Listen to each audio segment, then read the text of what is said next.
Becoming your strongest financial self? Good plan. Northwestern Mutual's guide to good financial planning can help you balance spending and saving, set goals, and start creating the life you want to be living. Get it today at northwesternmutual.com/goodplan. The Northwestern Mutual Life Insurance Company, Milwaukee, Wisconsin. Today, we discuss Miro. Today, I want to talk about the hellscape that is technical diagramming, right? Everybody's nodding their heads right now, And there is a potential solution that I want to share. There was one name that several people brought up. I did some digging, and it's kind of nuts how much this program Miro has for developers. I have to share this. It could potentially be a game changer for you. So my favorite part about Miro is that half the work is already done. Like right now, typically we spend hours starting diagrams from scratch, gathering information. You get buy-in from every team. That's a lot of work to do. But Miro has a full set of integrations with the tools you're probably already using. And they also offer open APIs and SDKs for custom solutions for all those niche diagramming use cases we have to do, right? So the end result is the same, but it doesn't take forever. It's a massive, massive time saver. I'm transforming basic flowcharts and network architectures, and it all lives in one place. So are you using Miro? Have you used it? I want to hear. That's MIRO.com.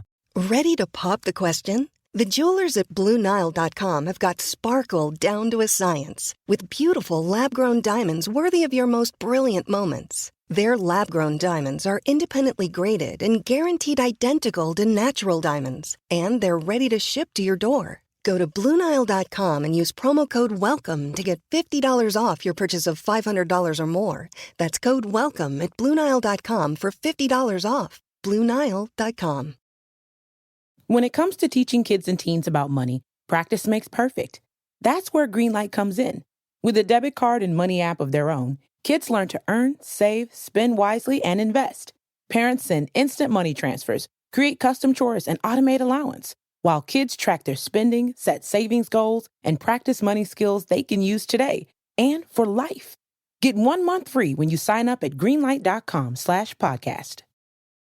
Looking for a fun way to win 25 times your money this football and basketball season? Test your skills on Prize Picks, the most exciting way to play daily fantasy sports. Just select 2 or more players, pick more or less on their projection for a wide variety of stats, and place your entry. It's as easy as that. If you have the skills, you can turn $10 into $250 with just a few taps. Easy gameplay, quick withdrawals, and injury insurance on your picks are what make Prize Picks the #1 daily fantasy sports app. Ready to test your skills? Join the Prize Picks community of more than 7 million players who have already signed up. Right now, Prize Picks will match your first deposit up to $100. Just visit prizepicks.com/play100 and use code play100. That's code play100 at prizepicks.com/play100 for a first deposit match up to $100. Prize Picks, daily fantasy sports made easy.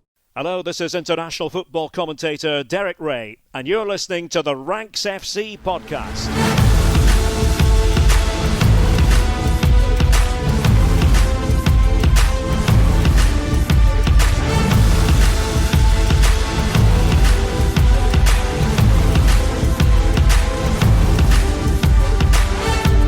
Hello Rank Squad and welcome to Ranks FC. This is your favourite football podcast back for another week. My name is Jack Collins and I'll be your host today, and joining me is the Rank God, Mr. Sam Ty. How you doing, mate? I'm very well, thank you, mate. How are you? Yeah, I'm not too bad. Looking forward to another week of European action. Champions League, Europa Conference League. It's all happening. And of course, our 5x5 champion and international man of mystery, D Jones. How you doing, mate? Hello, mate. Yeah, good. Thank you for giving me the correct title. Appreciate it. Good weekend of football. Obviously nothing in England, but we were able to get stuck into some other leagues, which I really enjoyed because it has been hard actually to keep up with all of the leagues at the same time the Premier League's gone, because the games have been so scattered out. I've been able to watch most of the Premier League, but I did enjoy getting stuck into some other stuff at the weekend. Yeah, an opportunity to spread the wings with the Premier League cancelled as a mark of respect for the death of Queen Elizabeth II. We're going to start, though, today with things we love. And DJ, you're going to kick us off in England despite that lack of football. Yeah, I mean, since we last recorded the pod, we haven't spoken about the fact that Chelsea have a new manager in the shape of Graham Potter. So on Wednesday night, Chelsea will play Salzburg in the Champions League, and they have a new man, the old Brighton manager, leading them into a new era. Now, it's called Things I Love. I do kind of love this because as a Fulham fan, I am stunned that Chelsea have gone from Thomas Tuchel, one of the most proven coaches in European football, to Graham Potter, who... he's a bit of an international man of mystery himself, isn't he? I mean, most people outside the shores will not know too much about him. Hashtag who is Graham Potter? Is this the new thing that Rank Squad is going to be pushing forward? It might well be. And it's actually on that note, because I am genuinely, I'm quite stunned that like you would go from Tuchel to Potter. Like, I find that a very brave place to be right now as Chelsea Football Club. But I thought, okay, like let's take away that cynicism from it. I want to know why they've done this, and this first game, like what can we expect from a new era? And actually, very timely. Got to give full credit here to the Telegraph, which, to be honest, I find to be the best and most accurate reporting of football news in England, anyway. So. If you want to go and get a subscription to the Telegraph, go and do it. I've got to give them some clout here. Are you getting paid for this? No, but I'm just about to steal some stuff from an article they've written, so I'm going to give them the credit that they deserve for writing it. This actually is the kind of stuff that I used to do when I was at Bleacher, and I kind of do miss doing it, actually, because something could crop up and you'd like, right, I need to speak to some people to find out more about why on earth this would happen. And basically what the Telegraph have done is they just spoke to a few people who've actually played under Graham Potter. They interviewed him, whatever, and I've just picked out a few things, one from three people, about the mystique of Graham Potter and what might actually work here. So let's start with Ostersund's, where he was obviously coach, and Samuel Mensiro, who was one of his players. This is what he said about Graham Potter. He said he did something particularly special for us at the club when we were in the Swedish Cup final. He wrote an email to all of our parents saying that he was so proud of us. Then my dad called me, and he said that Graham Potter had sent him this email and he knows that we're going to win it. It just made us all so happy. And I'm sure it played a part in us going out and winning that cup final for him. So there you go. The first thing we need to know. Every player of that Chelsea squad, their parents are all getting emails tonight about the Salzburg game. So there you go. There's the first thing we've learned. Next up, Nathan Dyer, Swansea. He said, people remember the game that we had against Man City and we lost, but we dominated the game. But it was all about, in the preparations for it, taking the game to them rather than being cautious, which is obviously not a thing that most teams do when they play against Man City. He said one thing that Graham Potter did is that he used a half position, and he used a player called Matt Grimes, who became a central midfielder and a centre-back in that game. He said he describes Graham Potter as a visionary that he'd never seen before in the game. He said it was all about where to exploit the opposition and how it was unconventional. So there you go. Again, another little thing to look out for, and a thing that would definitely have impressed an American Chelsea ownership. Like these little things, I'm starting to understand why they've gone for this. And then finally, just a little line really from Alexis McAllister, who was talking about settling in England and stuff, and what helped them last season. And he was talking about particularly when they went through a bad run at Brighton last year. He said one thing he did, he always tries to speak with us about the psychological things that go on within football. He has meetings with us where we have to think about these particular situations. And I think actually that's a really good overriding concept for us to understand about why Graham Potter has been brought in here. And Chelsea obviously looking for a long-term visionary, a man they can stick with long-term. Look, there'll be tests along the way. There's already articles coming out about, if Chelsea don't make the top four, they will stick with him. Only time will tell. They don't understand what that pressure gets like once you are sixth in the Premier League and the crowd are turning on you. We'll have to wait and see. But I can understand why the intent is there, actually. Reading these things, understanding a bit more about what Graham Potter would have been saying in the meetings to get him this job. And actually, I'm probably more intrigued than ever about how this Chelsea era gets underway when they do face Salzburg on Wednesday night. Yeah, I think that's all completely fair. I mean, look, we discussed Potter and Tuchel sacking in a bit more depth on our Thursday spotlight last week, which went out a day early just because we were, talking about things that were topical over on our ultras on Patreon. And I think we're all quite excited in some ways about Potter and what he brings. And I think when you look at it from what are the key differences, you've kind of nailed it there in terms of talking to players and making them feel comfortable. And look, some of the reports that have come out after Thomas Tuchel's dismissal, are going to be tinged with the idea of it's already happened, right? So therefore people can come out and say whatever they kind of wish, rather than about a manager who's in charge. But the kind of overarching theme that I've noticed in those kind of interviews and articles speaking to players is that there was an element of, if players dropped out of Tuchel's system, that was kind of it. He didn't really talk to them and tell them how they got back in. And you look at players like Christian Pulisic, about Hakim Ziyech, who have all kind of dropped out of this Chelsea side, or dropped out the kind of starting picture for so many ways under Thomas Tuchel.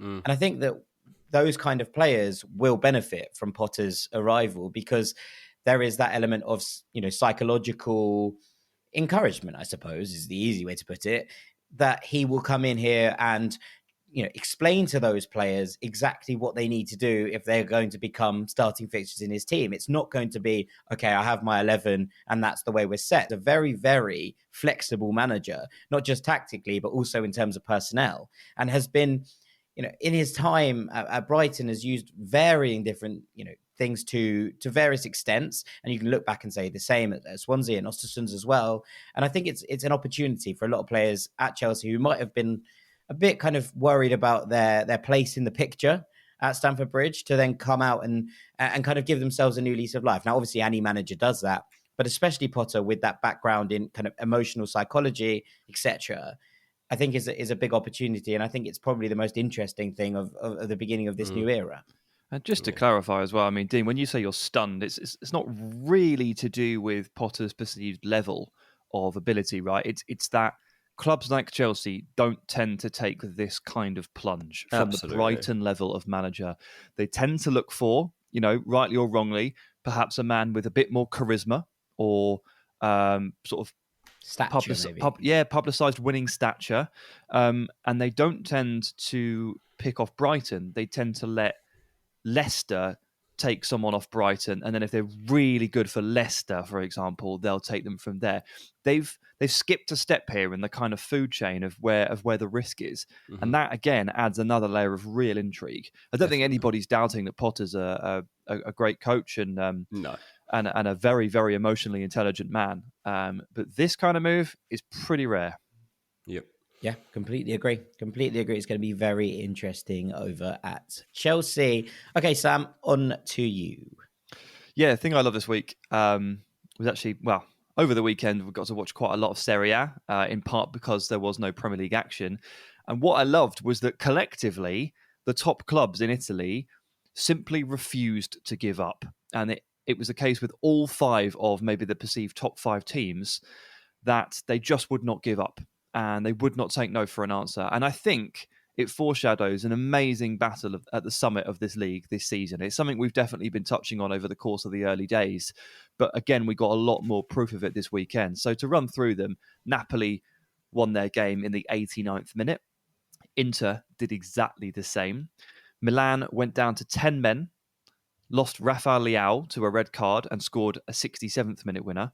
And Roma were pegged back from 1-0 up and had to score again in the 71st. And actually, even Juventus scored a legitimate 93rd minute winner. It was just wrongly ruled out. So there's for many people a top five in Serie A, and they all would not lie down. They would not be beaten. No one is relenting. And I think that mentality is going to prove consistent over the course of the season. And it's going to generate the most exciting battle between the top five teams in any league this season. Yeah, completely agree. I think the best viewing in many ways, there was lots of goals in La Liga, but the best viewing in terms of drama and entertainment, I think, was found in Italy. And as it has been for quite some time, I think, at this point, we've seen Serie A kind of rise, not from the ashes, that's probably a bit harsh, but definitely rise in stature. The doldrums over the last couple of years, especially, we saw Juventus go on that 9-season winning streak, and things felt a little bit stale in some ways. And we were waiting for the kind of giants of the past to re-arise in Milan and Inter. And they have done over the past 2 seasons. Both have won the Scudetto title. And it looks like it's going to be really, really tight going into this year as well. And that's what makes Serie A so compelling at the moment in terms of viewing. But you're right. And the thing about there was so much fun about this was that it was tricky for all of them. These weren't easy games, and despite pretty much all being against lesser on paper opposition, they've all kind of come through in some way. I love watching Serie A at the moment. I find it so entertaining. The Milan game that I was watching at the weekend, and they go 1-0 up, and I'm kind of like, okay, well, this game will probably now become a bit of a bore fest, and Milan will probably go on and win this game 2-3-0, whatever it is. And then beginning of the second half, Rafael Leao is suddenly sent off for being brave enough to try an overhead kick. But ultimately, he's red card, and you're like, oh my goodness, like what? Like this changes the game, and then suddenly it goes level, and then Milan have to find a way to get the goal, and they find a goal through Olivier Giroud, and that's the thing that I'm loving about it at the moment is like you can't actually stop watching at the moment. These teams aren't typically anyway running away with games, and they're being forced to really dig deep to find different levels within the squad and use their benches wisely to find ways to open up channels that will find them a winner. And that's why I think that not just the top 4 race is going to be fascinating. Even the title race, it was good enough last year with the 2 Milan teams scrapping out till the final day, but as we talked about last week on here, like it's going to be up in the air again right until the end as to who wins this league. Yeah, 100%. And then Milan play Napoli this weekend without Rafael Leao. So lots to be excited for this weekend. Good game, that. A very good game at the top of the table.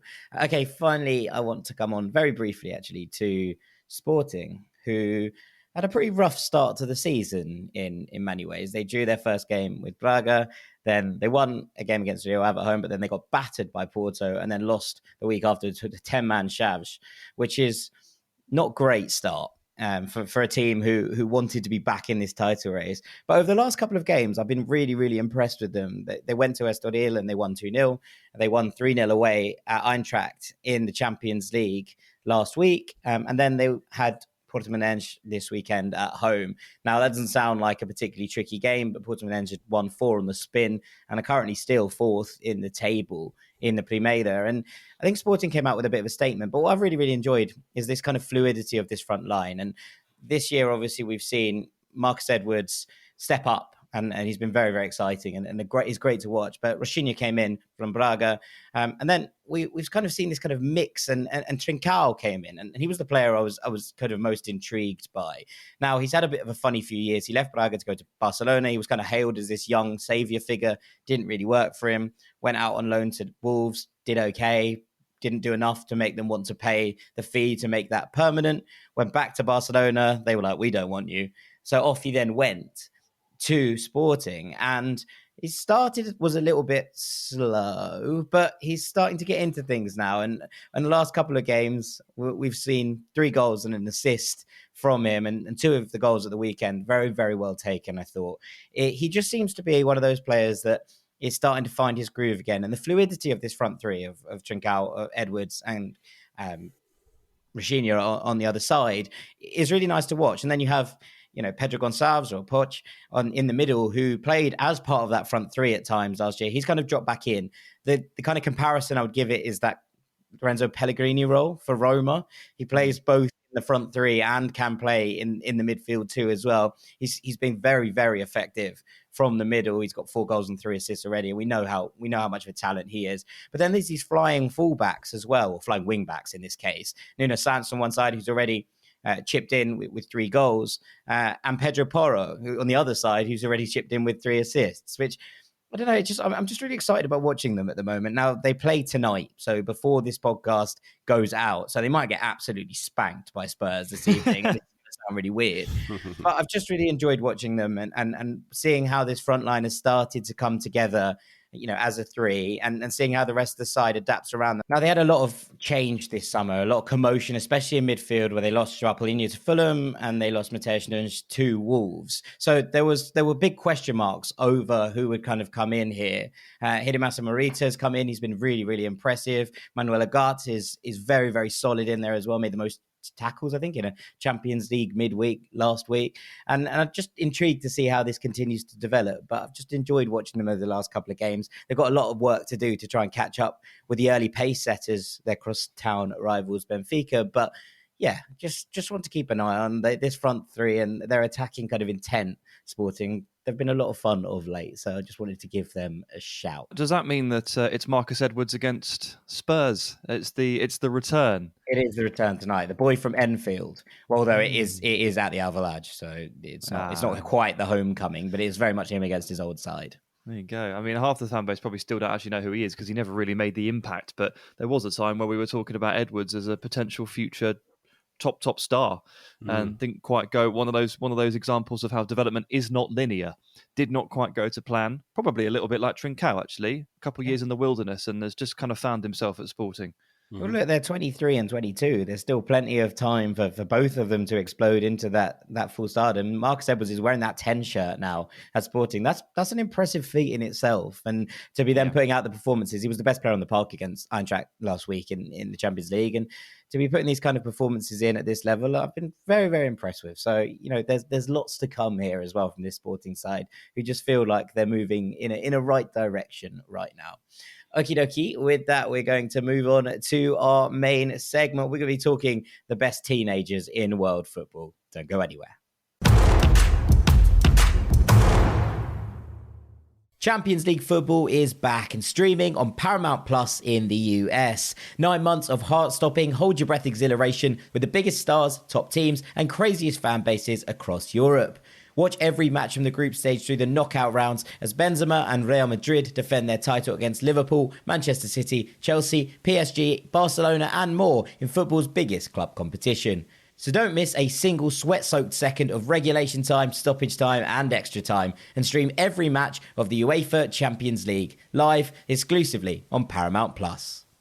Welcome back to Ranked FC. It's time for our main ranking, and we're revisiting a classic. We do this one every year, really, because, well, it's probably the most changeable, the most malleable of all of our kind of regular topics in so many ways. We're talking about the best teenagers in world football. I mean, the best thing about teenagers is that they're fleeting, right? They get into their 20s and off they go. So we're going to look at who the best one dash numbers are in football right now. And so, Sam, I'll hand it over to you.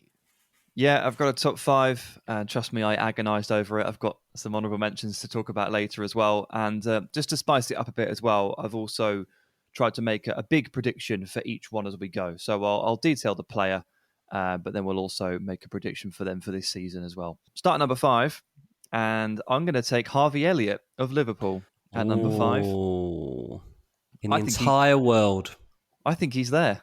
I really do. I think he's there. I think he's absolutely awesome. Like, Liverpool fans don't have a lot to smile about right now, but Harvey Elliott is certainly one of the bright spots. And I think he qualified. I think he's one of the 5 best teenagers in the game. Like, the progress he has made this year, this last 12 months, despite the fact that he got quite a bad injury in that time, is genuinely remarkable. And I think what I like about him so much is that his game feels really mature for his age. And that is something that Liverpool's midfield right now needs to lean on. I think there's a real intelligence that underlines his game. The positional rotations and the links, moving out to the right and combining with Salah and Trent. It's not easy to just step into that relationship and become the third man and sort of drop out to the right, then suddenly appear on the right wing, and then suddenly you're back in midfield. It's not easy to do that, and he's nailed it. And some of the passing work, some of the underlying numbers in terms of expected assists and expected goals. I think in possession, to put it bluntly, Elliott has been Liverpool's best midfielder this season. And that is not something you can throw around lightly. Liverpool are a top team. So, yeah, there's a bit of work to do still, of course. He's not perfect. I think there's some off-the-ball work to come, defensive phase. But Liverpool have got some wider issues there. He's part of a big issue, I think. It might take him a while to really flesh that out. But man, when he's on the ball, when he's in the final third, I don't see too many better than him, which is a hell of a compliment. It's kind of mad that he's still a teenager. Obviously, he broke through so young that it feels like Harvey Elliott's been around forever. And there are some names that you look at this and you're looking at teenagers and you're throwing in names. You're like, hang on, how are they 21? I'm pretty sure they've just exploded onto the scene. Harvey Elliott's been around 3 years. He's done, as he came on and made that debut season at Fulham, obviously, and then went out on loan after the move to Liverpool to Blackburn for a season. Spent last year at Liverpool and had that injury. And now he's into his kind of 4th senior season, and yet he's still a teenager. It does kind of defy belief sometimes. It does indeed, yeah, absolutely. I mean, so my big prediction for him I wanted to go Premier League Young Player of the Year, but technically Erling Haaland is eligible for that award. So I think we could probably leave that one, shall we? Well, he might. Can you win? Can you win both Player of the Year and Young Player of the Year in the same season? Gareth Bale did it. You can, yeah. Bale did it. So I'm gonna guess that's gonna happen. So instead, we'll go with Liverpool's Young Player of the Year. Seems like an easy win for him. But crucially, I think more league starts than Jordan Henderson. I think there's change of foot in this midfield, and this season, Elliott gets more league starts than Jordan Henderson. Yeah, I mean, it's interesting. I mean, it's certainly not something I saw happening this quickly. I mean, I'm sure Liverpool had him penciled in to make more of an impact last season. Obviously, say he got a cruel injury, but is he 19 now, Elliott? Is that right? Yeah. I've seen some people questioning his contribution at times. You know, sometimes Liverpool dominate games, and I think that he's not going to be the full package yet. And I think sometimes people believe he should be making key passes earlier than he is, basically. And that's just that's pretty much the only criticism I've seen of him. But I think it's harsh if people genuinely are judging him on not picking out every single key pass that he possibly could see at this stage of his career. Like, the passing that I'm seeing from Harvey Elliott is different class. The fact that he's taking people on, I don't think he's just the best midfield player for Liverpool. I think he's been their best player so far this season. I don't think even Luis Diaz has been as influential as he can be. So I think that actually he would probably tip it as Liverpool's player of the season so far, which is ridiculous, but I genuinely think it's true. I do. I haven't really seen him have a poor game. And I think everybody else has had a poor game. So yeah, look, as a Fulham fan, it hurts me a bit, but as a New Balance fan, I'm very happy. Oh, very good. Very good. Excellent. Let's roll onwards to number 4 then, Sam. Okay, number 4 is Jamal Musiala of Bayern Munich. I'm sure there's people out there that would tell me that this guy's too low, but I've decided after some agonisation that I'm going to put him in at number 4. From his perspective, I love the continual progression, and you can narrow it down just simply to minutes as he grows and grows. 2020, 2021. So Hansi Flick was still in charge. 871 league minutes as a 17-year-old. I thought Flick liked him, and then Nagelsmann arrived. 1,500 league minutes the following season, and he's currently on track to basically play somewhere between 2,000 or 3,000 minutes. Like he's now a full part of this team. Obviously, it helps that whenever he takes to the pitch right now, he seems to score. He's got 4 in 4. The goal against Stuttgart, guys. Oh, I absolutely adored it. Like the little shimmy and the misdirection just to create that yard of space and then shoot with the left foot and curl it. That was gorgeous. Absolutely gorgeous. The ball never actually moves when he's manipulating his defender. He's just moving his legs to try and create the space. It's not that many people can do that. And we've always said when we've talked about Musiala, the way he shimmies and he slinks. Those are the words, that's the terminology we use. And it's still the absolute fulcrum of his game. The way he shimmies, the way he slinks, he's so difficult to keep a hold of, like a slippery eel. Those players are incredibly useful, incredibly important. There's just not very many that can do that. So, you know, as a starter, off the bench, no matter what it is, he's trusted. Nagelsmann loves him, and the production seems to be taking an uptick. So my big prediction for Jamal Musiala is he hits 20 goals and assists in all competitions this season. That's a big season for a teenager. Yeah, it's massive. It's a massive season. And his kind of continual improvement, as you kind of touched on there, is the big factor here, I think, in terms of what you're looking at and his kind of seamless transition into this side. Now, Nagelsmann clearly absolutely loves him. And that's something that you can obviously massively put in his favour. This is a top-level coach who thinks that Musiala has all the potential in the world and is playing him ahead of far more established stars in many cases here, is testament to his ability. But ultimately, we're looking at a player here. I think you've put him a bit low, Sam. I'll be honest. I would have had him higher up than this. And I think if he does produce that season that you're talking about, that's insane numbers for somebody who's only the 4th best teenager in the world. Well, you don't know the rest of my list. Well, I don't. That is true. But he is very much a superstar in the making. And, you know, it's one of those. Well, does he get a massive impact at this World Cup as well for Germany? Hansi Flick trusts him as well. And I think that could be a key element here in some of these players who might be at this World Cup and who might not. Harvey Elliott, I think, is probably knocking on the door quietly for the England squad, but probably isn't going to make it. Whereas Musiala, I have no doubt whatsoever, is going to be in this Germany squad. He's a lock. I think he's an absolute lock. Maybe not as a starter, but he's in that squad 100%. That's Flick and Nagelsmann, two of the best 3 German managers in the game, who absolutely love him and want to put their trust in him. It's a hell of a compliment. So I'll go to number 3, and this is where it will get contentious between fan bases, because at 3 I've put Jude Bellingham of Borussia Dortmund, and it's because I think specifically this season as well, I've grown more and more in love with Bellingham's game. And talking to the World Cup, Jack, we are barreling towards a very awkward pre-World Cup conversation from an England perspective on Jude Bellingham versus Calvin Phillips. If KP can't get fit and make a dent in this City side, it will have been basically 10 months since Phillips was really able to take to the pitch properly. He was England's Player of the Year in 2021, and we're getting to the point now where Bellingham may just be the right pick next to Declan Rice in England's midfield to start the World Cup.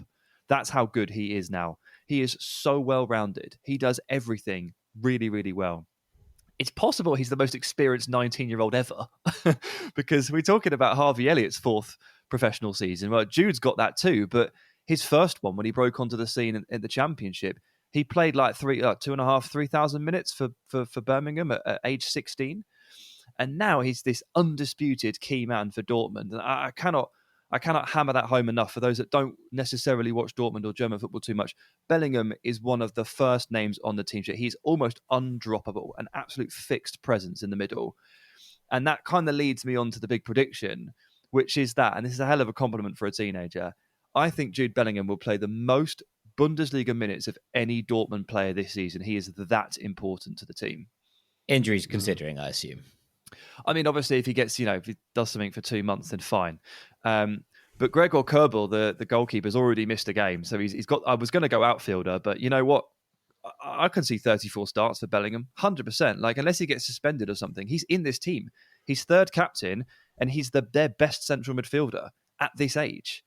Well, he's the fulcrum and the heartbeat of this side, isn't he? And I think that's the key element here. Without Bellingham, they look a little bit lost in the middle, Dean.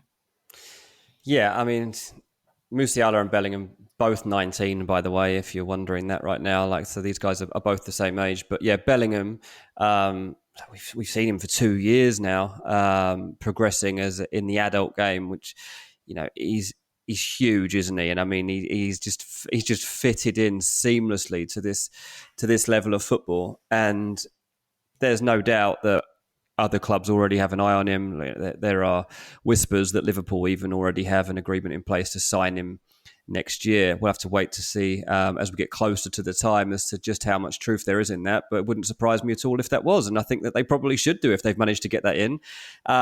If you are listening to this on Wednesday, then this is really good timing because Man City are playing Borussia Dortmund on Wednesday in the Champions League. And that match is a fascinating one from a Jude Bellingham point of view because that is a huge test for him. And you're talking about Calvin Phillips. I mean, Calvin Phillips did actually make an appearance in the last Champions League match for Man City. He came on in the Sevilla game. He got 12 minutes. So he's slowly being worked back. Might be that he figures in this game. Might be that you see Calvin Phillips up against Jude Bellingham for a little while in this fixture. Fighting for the right to partner Declan Rice. Basically, it is basically that. I mean, you have to say if Calvin Phillips is fit, then he would get it. But you also don't know how many minutes Calvin Phillips is going to have behind him by the time we get to November and that World Cup gets started. And it's going to be a big decision for Gareth Southgate to make. But Jude Bellingham, every time I watch him, I'm just more and more convinced about, this guy is just unbelievable and he's just ready for whatever you throw at him. So, yeah, this is a really, really exciting time for, Dortmund too. They've got to make the most of having him while they've got him. I mean, they're still a flaky team, but they're going to be a lot worse team once they haven't got him in there.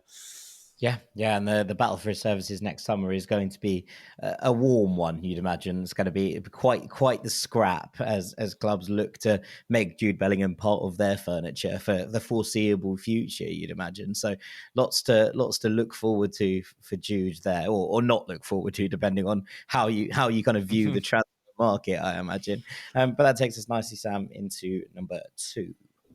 Yeah, number 2, I'll take Eduardo Camavinga of Real Madrid. So I think he just about misses out on the title of best teenager, and it's close. But there are occasions when I watch him when I think he actually might be the most exciting. He is just a great watch, and Carlo Ancelotti is using him so well for Real Madrid. He splits in between starts and impact substitute appearances, and no matter what role he's given for the day, whether it's 90 minutes, 70 minutes, or just 20 off the bench, he always seems to make an absolutely massive impact. And if he was at almost any other club in the world, he would play every single week. But he shares a dressing room with Toni Kroos and Luka Modric, and up until very recently, Casemiro, which makes things just a tiny bit more complicated. But a player who can do all of the things that he does, the all-action style, the ground that he covers, the way he carries the ball when he's on it, the tackling, the extendable legs to take the ball out of play, the good lofted passes that he's got, the shape on the passes.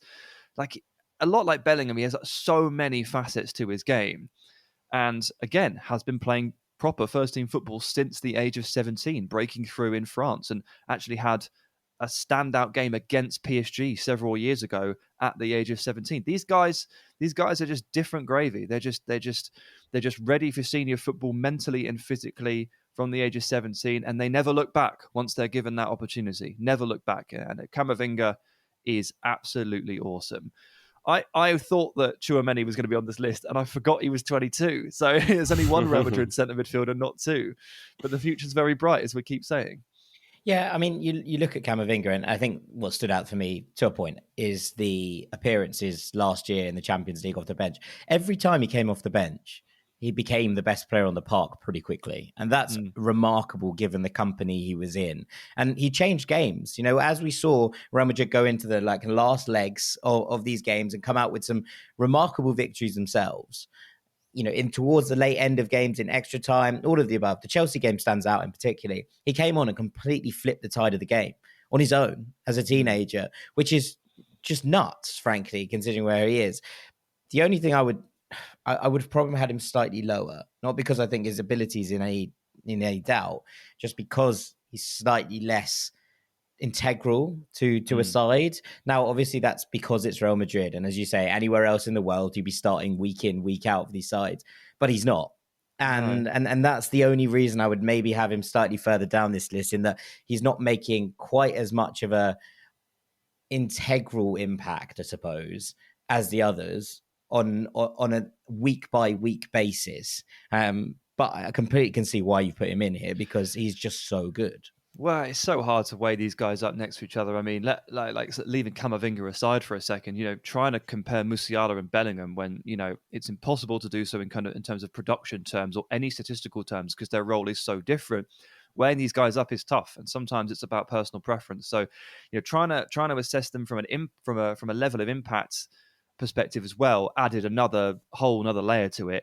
I did try to simplify it as much as possible, and in my mind, Camavinga is a better player than Bellingham, who is a better player than Musiala. There probably isn't that much in it, but that's kind of just the way I had to split it. Otherwise, you get so lost in this forest, man. Yeah, and they're all now trying, to step up the type of teams that they're playing in, right? And they're all hitting that elite level. I mean, Bellingham's obviously got to pick the next club, but the others have that club now, and that's where you're going to be judged. Like, over the next year, massive time for these guys. Like, in terms of development, in terms of like kicking on and establishing yourself as a first team player, like established at this level, Champions League level, pushing on to try and win tournaments like that. It's something very few people manage in their entire careers, and there's these guys knocking on the door to try and do it at 19, 20 is phenomenal and so hard to do.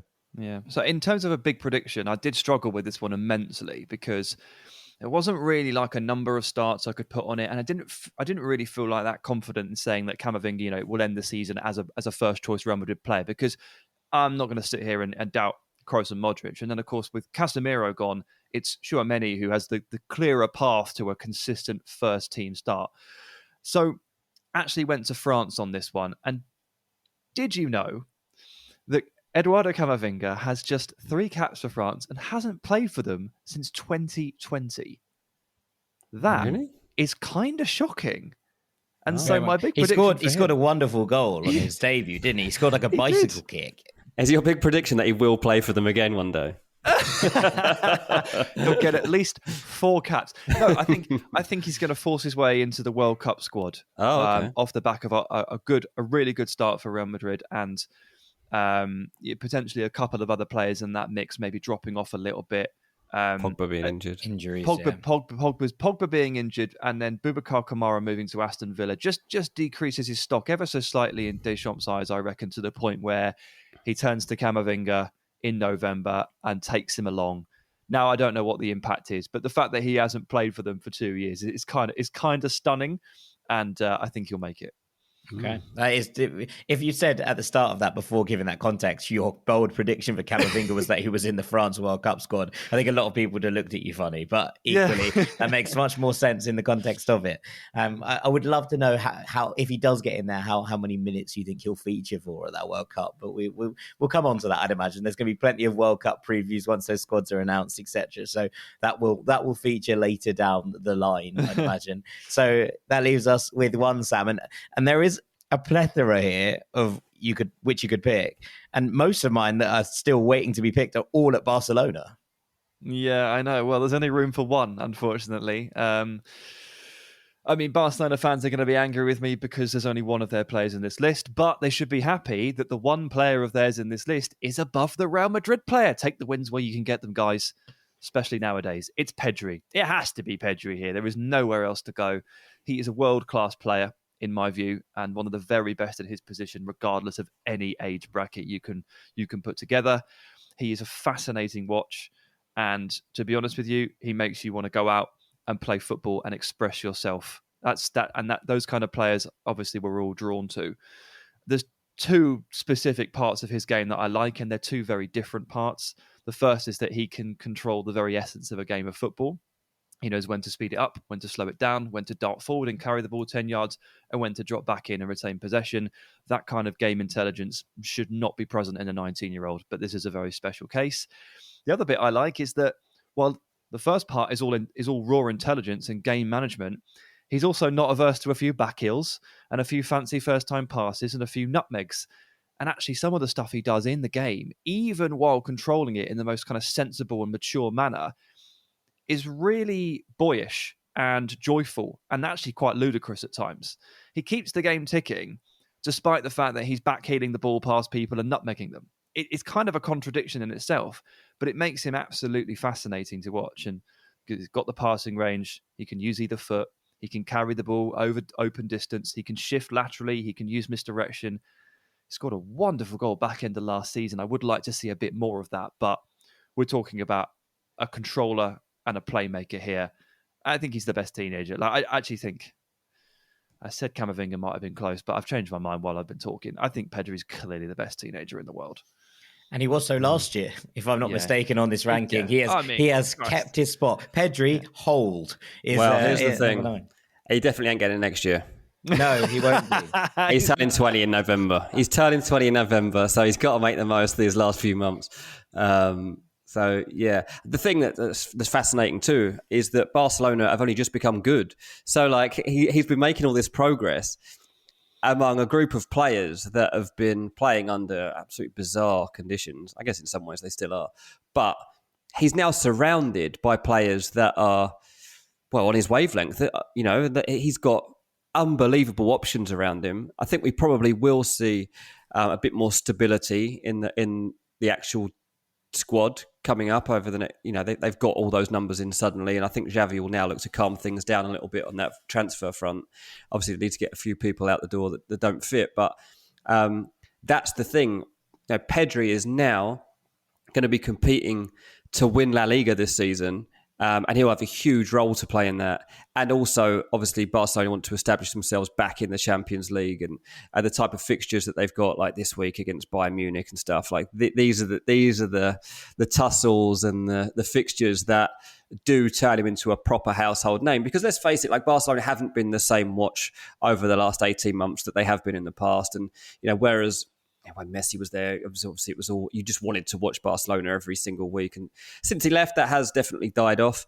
Even before that, to be honest, in the latter stages of Messi, like Barcelona didn't have the same feel to them. But they do now. They're back to being almost an unmissable watch every week, Barcelona. And that's what I'm fascinated by. Like, he's got this good in a team, in a club that's been in transition. And now they're coming out of that and they're going to be back to being, well, the force that they almost once were. And this is going to be cool. Also, next year he's not number one. So Sam's actually got a decision to make next year. It's very interesting, actually, because next year, all 5 of Sam's top 5 will be ineligible. I was just thinking that's probably the case. Yeah, they all 19. All of these 19. Yeah, Harvey Elliott turns 20 in April. Jamal Musiala turns 20 in February. Jude Bellingham turns 20 in June. Camavinga turns 20 in November. And Pedri also turns 20 in November. So it's going to be a very interesting list next year. Like, you've got a list of 18-year-olds, mate, ready to go. Well, this is the thing, because there's actually a couple of other 19-year-olds, right? We need to do this podcast in November then next year. We have to push it a little bit, to make it all completely fresh. No. As in this November, Sam. This November, everybody in this list is going to be ineligible next year, which next season, which takes us quite nicely into honourable mentions, because there's a couple now who won't be ever back in this list. Last year, Florian Wirtz was in this list. He's obviously been hampered by injuries, but some player, and no doubt that when he gets back to full fitness, we're going to be excited to see if he can return to that level, because it was, absolutely sensational. Last year, we had Nuno Mendes and Ryan Gravenberch in here, both of whom turned 20 across the course of last season. Gio Reyna was in the honourable mentions last year. He turns 20 in November. And then there's Ansu Fati, Sam, who you've left out. Yeah, well, same thing applies with Florian Wirtz, right? It's just been really, really tough for him. And I mean, obviously he's making some good impacts off the bench at the moment, but he's not quite there with a few bits. There's still an underlying lack. I think some of it's a lack of confidence at times, but some of it's a lack of burst, a lack of trust in your body. I'm going to need to see more from Fati just in terms of playing football before I feel comfortable putting him in. I feel like the standard is so high that it wasn't fair. If there was another Barcelona player to feature in this list, it would have been Gavi, who, for all intents and purposes, can be ranked number 6. Apologies to Gavi. I think you're brilliant. But I basically had to make a call between him and Harvey Elliott, and I went for Elliott. The good news for Gavi is he's currently the forerunner to be number 1 next season. So he can take some real comfort in that. Yeah. But so Fati, Wirtz and Tino Livramento, 3 players who have been pushed off the rails by injury, but exceptional footballers, absolutely exceptional, and need to be name-checked here. And then a couple more that haven't been derailed by injuries, but they're just budding a little bit late. Xavi Simons at PSV can do no wrong right now, and keep an eye on him. And Malo Gusto at Lyon is making serious waves. Now, I think he might already age out by next year, so he'll never actually make it. But just putting names on the radar for people, I know this is a very, very popular discussion. We're 10 days late to have Fabio Carvalho in the conversation as well, who's just missed out by way of being born in August. Frankly, that's Fabio's big sin in this regard. But he's just out of the borders. But look, there's lots to be excited about. There's plenty coming through as well. And as you say, lots. These are the players who we're talking about as the stars of the seasons to come. And it's a good ranking every time it comes up, because it allows you to discuss the best young players in the world, which is among the things we enjoy talking about the most. So 2 interesting things to end off with. First of all, be interesting to see if Gavi bottles his lead. Big year for him. And 2, we never made a bold prediction for Pedri. And that's because I really, really struggled with this. I didn't really know where to go. And I was hoping that we could crowdsource one together. Best young player at the World Cup? Fine. But he got best young player at the Euros. So it's not even that big a prediction, is it? If you fancy Spain to go quite far, Pedri might be best young player. He might even be best player. And then, could he be player of the season at Barcelona? If Lewandowski scores 45 goals, I'd be very, very confused if anyone gives it to anybody else. But I guess it's a possibility. I thought I couldn't quite put my finger on where this should go. I feel like he's got options for Spain and for Barca, but it's a pretty volatile one. Next Barcelona captain. Oh, I like it. It's currently Piqué, right? It is currently Piqué, but I suppose obviously it goes through the kind of list, and it's Piqué and it's Busquets as well, and Jordi Alba. But there's a very strong possibility that none of those players are playing for Barcelona next season. Maybe Busquets the exception, obviously. But next Barcelona the new era Barcelona captain, should we say? This might be one to have a think about. I think this is the thing with Pedri, is that we talked about all of these players, right? Pedri is the only person in this entire list who is locked on to start every single game for his nation in the World Cup. Absolutely. Locked in. So that speaks volumes about his ability and what he's done so far in his career, which is only really exploded into life in the sort of last 2-3 years. But it exploded into life in such a bright fashion that it basically became impossible to ignore him. So I don't think there's going to be many complaints from having Pedri as number one, Sam, even if he has held on to his title from last season. That's what the greats do. They hang on to their positions, and Pedri has held on to his. Well, very good, Sam. Very good. Thank you very much for that ranking as ever.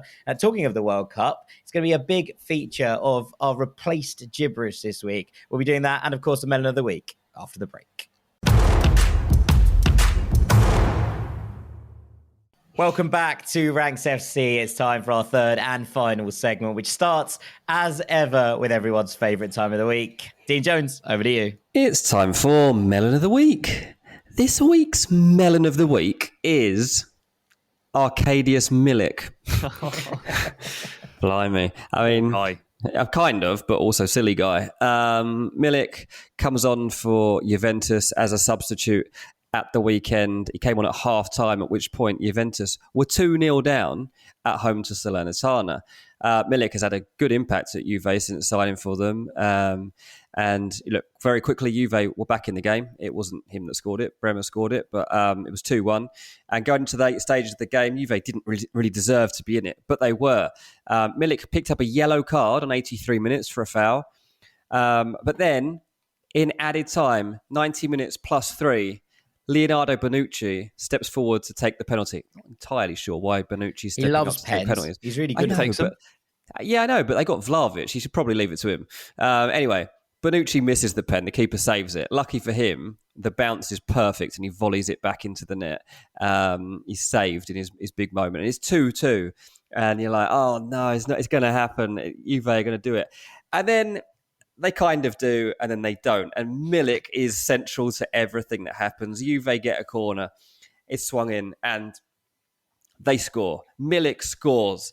And the place goes wild. Turin is on fire. The fans are going absolutely crazy at this last gasp winner over Salernitana. Milik pulls off his shirt. Why? Why'd you pull off your shirt? You know you were booked about 8 minutes ago. Anyway, so among all this, he's right up with the fans. People are jumping on his back and all sorts. It looks like a late winner. Milik comes away from it. He's sent off, gets his second yellow card. And that's bad enough at the time. But as he goes off, suddenly, it didn't look like this at all. But suddenly, it goes to a VAR review. And long story short, the goal is ruled out. It's adjudged that Bonucci tries to head the ball, doesn't touch it, but does try to head the ball. And he's adjudged at the time to be slightly offside when he does so. And so VAR decide the goal doesn't stand. So Milik is sent off for celebrating a goal that does not stand. And his red card counts. Absolutely melonish at the highest order. I mean, there's obviously a later time. Allegri's sent off, by the way. Fazio's sent off after he's rowing with someone. Cuadrado's sent off. Absolute chaos at the end. There's fighting all over the place. Juve fuming. And I mean, they would have been even more fuming later on in the night because it was found out that the VAR room, who called the offside, didn't actually manage to see all the angles. the wide camera angle showed that Bonucci, even if he did go for the ball, wasn't even offside because Candreva, right over the far side of the pitch, was playing him on. And they had to release a statement later in the evening saying, with regard to the Juventus incident, a video released at the end of the match, first on the web and then taken up by media outlets, we can say that the technical body has viewed all the images made available for the match in question by VAR, and we had no correspondence with that video in question that went around on social media. Basically, long story short, what happened is that the camera that everybody else has seen on Twitter, basically, was not available to the VAR room. We are going to have to speak to the people that supply the camera angles to find out why we did not have this camera angle. Absolutely ludicrous. I mean, Dean, usually you hand out one melon. This is 3. They're all over the place. I'm just throwing melons everywhere. around Italy at this stage. Like, I don't even know Turin where is the full blame of melons. lies yet. Yeah, I don't know where the blame even lies for this yet. I mean, this company, whoever supplies the technological services to Serie A, I imagine their contract's in big trouble today because they're not showing them the angles they need. They're missing players out of the picture. Oh, God. Unbelievable. It's not great, is it? It's not great Not for anyone's great. perspective. I mean, but here we are. Is that Salernitana got a point they probably just about deserved, but not really. That's not really how it works. I mean, they did score a goal that should have counted. Yeah, okay. It's just not great vibes anywhere, really, but quite amusing nonetheless. But melons everywhere, as we say in Turin. Okay, thank you, DJ. Right, there's no gibberish siren today because there's no gibberish ranking. We're actually going to change tack a little bit. And Dean, I think you should probably explain this one. It's quite an interesting development we've gone for here.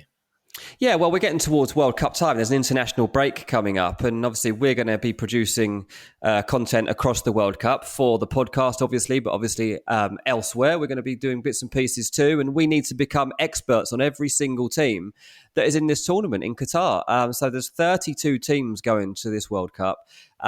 England and USA, obviously, we're going to be all going to be experts on. We're going to know those teams and squads inside out, so you can be sure of that. But the other 30, we need to absolutely nail down, and it's going to be very difficult for all of us to know all 30. So what we're going to do is we're going to whittle it down so that we have 10 nations each that we know inside out, and there's no other way to decide these 10 teams than to do a draft. I thought this in my head, first of all, when I was like suggesting it to you two that we actually sort this out. And then Sam was like, should we do a draft? And I was like, yes, I'm glad he said that. And then today we had no gibberish set up, and I was like, let's just do it live on the pod, lads. It might be boring or it might be great. I don't know, but you're about to find out which 10 teams each of us are going to be an expert on for the World Cup. And we're going to be choosing these teams so quickly that I reckon we'll probably end up with some teams we didn't ideally want, each of us. And that's part of the fun. Okay. All right. So it's a snake draft. As the reigning loser of pretty much every predictions list, I'm taking it into my own hands to go first because I feel like I need a break, frankly, from losing things. So we're going to go me, then Sam, then you, DJ, as reigning champion. But you get the turn because this is a snake draft. And I'm going to kick us off. I'm going to take Argentina. I knew it. That was so obvious. I am going to take Brazil. Okay. Dean, 2 picks for you. Okay, so I'm going to take Spain and I'm going to take France. Okie dokie, Sam? I'll take Canada. Nice. Wow, you could have taken that later on. Cool. Yeah, I think you probably could have done. I'm going to take Portugal as a nod to I knew you would. I was tempted. I thought about taking it just then. I was too. I just thought I can't do that to me. He's had first pick. Oh, no, I actually get 2. So I'm also going to take Ghana. Oh. Big vibes. Big vibes. Big vibes. Nice one. I'll take Uruguay. Okay, 2 of you, DJ. Okay, I'm going to take Netherlands. Yep. And I'm going to take... I'm going to pick one that's a bit different here. Mexico, I'd like, actually, yeah. Sam? Let's go with Senegal. Nice, very good. I'm going to take Wales, and I'm going to take... Good, I didn't want Wales. Oh, Denmark. quick. Denmark. Take Denmark. Sam? Quick. Belgium, proper European team at some point. Dean? Okay, I'm going to take Germany as my first one. Can't believe they're still there, actually. No. And as my next one, I'm going to take Serbia for the mighty Mitro. Damn. Yeah, that's all upset him. I love that. Absolutely love it. Hold, Sam. Okay, for this one, I'm going to take either Ecuador, Peru, or Chile, depending on the outcome of Thursday's FIFA appeal. Okie dokie. I'm going to take Japan, and then I'm going to take Morocco. That leaves me with Croatia. Thanks for that. How are they still there? No Everyone's idea. sleeping on Croatia. Dean? I'm going to do something quite sneaky here. I'm going to take Iran because they are in England's group. I thought Wales was still And here. Wales America's gone. group. Wales are gone. I've taken them. I've taken your countrymen as a that was my taking out Serbia. Man, that was my sneaky move. I was going to take both of the other teams in the England-USA group so I could nail the whole group. I'm going to pick one really quickly. I'm going to go for it. I'm taking Qatar. No way. Wow, really? I was convinced they would be the last pick, Mr. Irrelevant. Okay. No. Sam? Nobody else is going to know. I'm going to make a living off of that because no one else in the whole of football is going to know anything about them, and I'm going to become an expert globally. I'm going to take Australia. Okay, very good. I'm going to take Cameroon, and I'm going to take South Korea. Sam? Well, at this point, let's go with Poland. That's a very safe bet for a ninth round draft pick. Poland's a very safe bet. Right, Dean, your final two? My final two are Switzerland. Oh, so what we've got left is Saudi Arabia, Tunisia, and Costa Rica. I am going to go for Tunisia. Interesting. Sam? Costa Rica. Sam takes the New Balance boys to round things off, which means that I have Saudis. Saudi Arabia. Exciting. Very exciting. Lots of wow. fun. There we go. Do you want some instant analysis on that? Jack. Jack has taken Japan, South Korea, and Saudi Arabia. And like one of the things that I was thinking of through that was just trying to make sure that at the very least, like for the most part, the languages might be remotely translatable. Jack obviously wasn't particularly interested in that, going with South Korea, Saudi Arabia, and Japan. And to an extent, Morocco is quite tough as well. But you've got fair some play. proper research to do there. Like I was trying to think of places I can turn to quite quickly to get some help on these teams. No, I'm quite pleased with this. It's a little bit left field, but what else would you expect? And also, all these teams going out in the group stages, so I can leave you to do the hard craft later down. I'm just going to be talking about Argentina for the end of it, and that I'm very comfortable with. So, lads, I got properly excited about the World Cup at the weekend because I was watching Nickelodeon, as you do on a Saturday morning, and advert came on. The World Cup sticker books are out. And that was it. Me and Dylan straight down the newsagents, got the sticker book, bought 15 packs of stickers. They're £1 each. You get 5 stickers in each pack. Ooh. Absolutely ludicrous. Apparently, printing costs are really bad right now. Mate, this is going to cost me. I was trying to figure out how much it's going to cost me to fill out this book. Going to cost a fair bit. You can at least pin it on the boys. Like Sam and I have no excuse. Well, you got this podcast. We will write it off as expenses. We'll send the tax man. We'll see how that it's one goes. all research, and that's the thing. I was looking at some how players. am I supposed to know who is going to play for Australia if I don't buy 500 packs of stickers? Exactly. That is the thing. So we will, I'm sure, write all of this off. So go and get yourself sticker books today. Everyone in the ranks on, get out there. It is fun. You start opening up the stickers and you're like, oh, I got him. We've got Ronaldo. Swap. Yeah, we got Ronaldo. We got Mitro. It was happy days. Dylan then stuck all of them in the wrong pages and I had to pull them all out. No, that is actually genuinely heartbreaking. It was. I couldn't handle it. All the Brazil players were on like the Croatia page. And I was like, oh, I can't handle this. No, I can't. I literally can't deal with this. Okie-dokie. Right, this has descended into farce, so it is time to call gibberish. This a day. It was gibberish in the end. Who knew? Right, all that's left for me to do is say thank you very much to Sam Tyler and God. Thank you for that main ranking. Brilliant. Cheers, mate. Thank you. Thank you very much to our 5x5 champion, Mr. Dean Jones. Cheers, mate. I've been Jack Collins. This has been Ranks FC. Thank you so much for listening. As ever, we hope that you enjoyed that look through the best youngsters in football and beyond.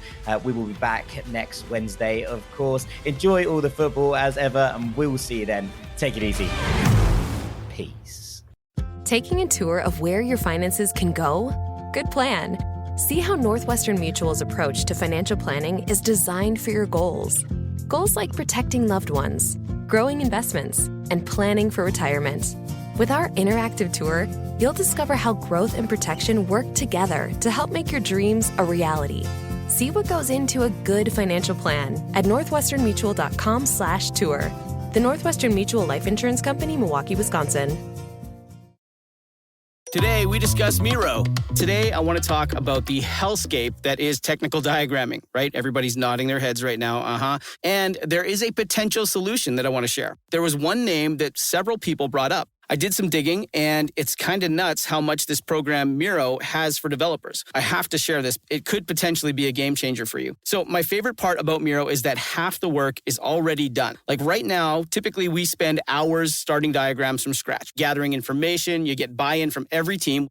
That's a lot of work to do. But Miro has a full set of integrations with the tools you're probably already using. And they also offer open APIs and SDKs for custom solutions for all those niche diagramming use cases we have to do, right? So the end result is the same, but it doesn't take forever. It's a massive, massive time saver. I'm transforming basic flowcharts and network architectures, and it all lives in one place. So are you using Miro? Have you used it? I want to hear. That's MIRO.com.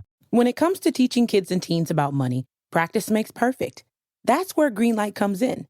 With a debit card and money app of their own, kids learn to earn, save, spend wisely, and invest.